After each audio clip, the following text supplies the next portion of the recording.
how to fix EAFC25 DirectX Error Fix. Now for this solution, now the first method, now go to your NVIDIA graphic or any graphic card that you have. Now if you have NVIDIA, go and open NVIDIA software and now go to drivers like this. Now as you can see, I have already installed the driver, the latest. Now if you find this installed, now click on it.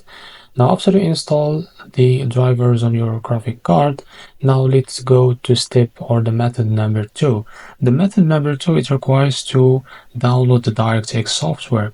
Now go to your browser and type DirectX. Now make sure to select the Microsoft website.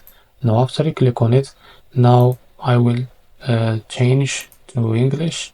As you can see, download the software or download the DirectX on your PC. Now the method number 3, it's you will open the Steam account or the Steam software. Now after you open the Steam software, now go to library. Now for example, I want this game, so this is the EFC25. Now select it and go to Steam icon here. Now click on settings. Now after that, click on downloads. Now go and clear all the cache. So after you clear all the cache, now go back and go to your game and tap on right click. Now click on properties. Now go to installed files. Now after that, click on verify integrity of games file.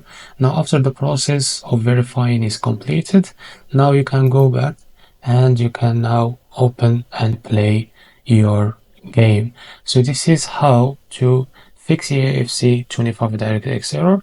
If you found this video helpful, please like and subscribe. See you in the next video.